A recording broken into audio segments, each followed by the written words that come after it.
Welcome back class 10th. Today again we're continuing the chapter 2 of economics, and here in this two chapters we'll move a little forward from the introduction and we'll try discussing or try understanding the sectors classified on the basis of nature of activity. If you remember in the previous class I told you what are sectors. Sectors are all the economic activities taking place. Their classification is called as sectors, and under sectors we have classified the economic activities on various bases. So the first basis of classification was nature of activity, and in this class we'll discuss what are which kind of sectors are included under this nature of activity. Okay, so and when sector is classified on the basis of nature of activity, we have three sectors: primary sector, secondary sector and tertiary sector. Okay, and we'll discuss these three sectors individually to understand their features and importance. So the first sector is primary sector.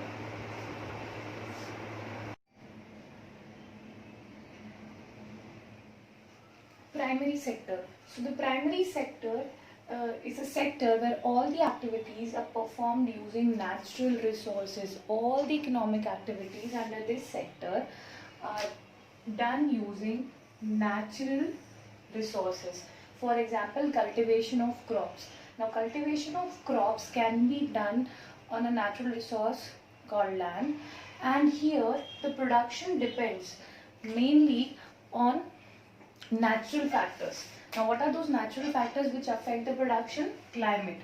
Crops, cultivation of crops requires a certain kind of climate. So climate is one natural factor. Then second, it requires a certain degree of sunshine. So sunshine is the second natural factor, and then the rainfall. Certain amount of rainfall is required for different kinds of crop. So the production in this sector is done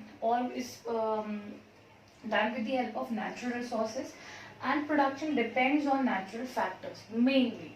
Okay, not entirely but mainly. Why? Because when you talk about the cultivation of crops, we are not only using natural resources, we also use some machines and equipments like tractors, harvesters, threshers, some basic equipments we also use which are not natural resources. Okay, but mainly the primary sector activities revolve around the natural resources. Okay, and the product formed by this primary sector is a natural product. Okay, now the examples of primary sector would be cultivation of crops, any kind of crops, fishing, dairy, mining. All these activities are somewhere connected to nature. It takes place there. Their production is not possible without the natural factors. This is why they are classified under the primary sector. Now, what is the importance? The importance of primary sector is that it is the base of all other sectors. The primary sector serves as a base of all other sectors. It somewhere aids the other sector. How? See, these primary sector produces raw material. For example, if we take the example of corn flakes, corn is produced by the primary sector, and then it acts as a raw material to the secondary sector or to the factories which convert corn into corn flakes. So it is somewhere a base for the other sector and provides raw material especially to the secondary sector for the purpose of processing it. Okay, so these are the features. Features are that the activities performed are done, or the activities undertaken under this sector is by natural resources, and then all the activities which takes place here are dependent on natural factors, mainly dependent on natural factors, and the product produced is a natural product. Here are the examples. And why is it important? Because it serves as a base to other two sectors. Now the second sector is secondary sector.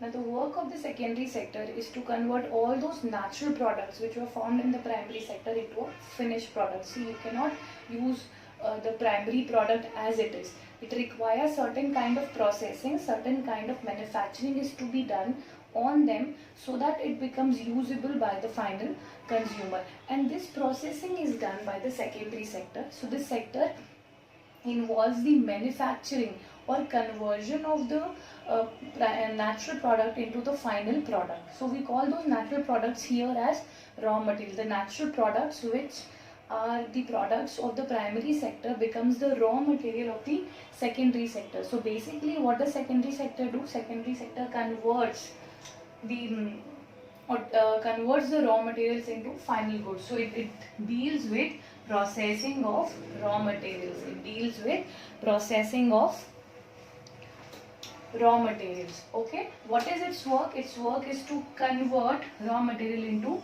finished goods. For example, conversion of raw cotton into cotton fabric, or we'll take the same example, conversion of corn into corn flakes. All this work is done under this sector, secondary sector. So they deal with manufacturing. This is why this sector is also called as manufacturing sector. And all this manufacturing happens where? It happens either in factory or in industry. Okay, basically this sector involves lot of industries.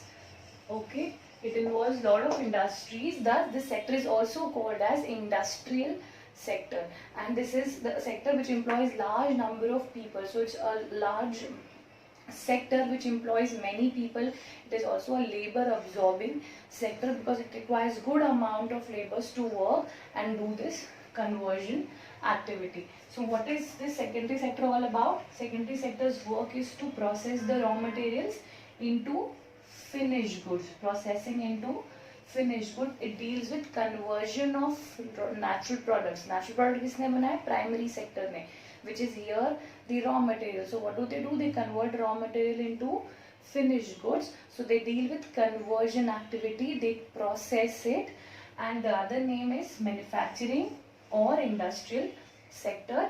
Example could be conversion of raw cotton into cotton fabric or production of sugar from sugarcane. All these are conversion activities. और इनका raw material देखो क्या है? Their raw material is something which comes from the primary sector. So in a way, what they do, they support primary sector by buying their products. Okay, they buy the products from the primary sector. So in a way, they are supporting the primary sector. They help farmers to sell off their produce. So the importance is it supports primary sector by buying their products.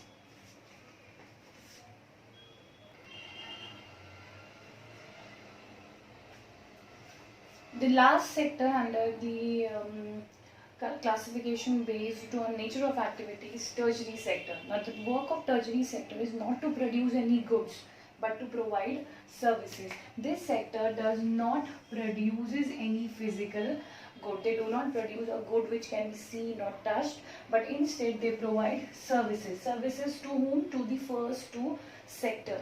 Okay, and since this sector provides services, it is also called as service sector. Now what all services do they provide? See, when a primary sector, when a farmer wants to transport his corn to the factory where it would be converted into cornflakes, what do they require? They require transportation facilities. Okay, and when the factory wants to transport their product, that is cornflakes, to in the market, what do they require? They require transportation facilities.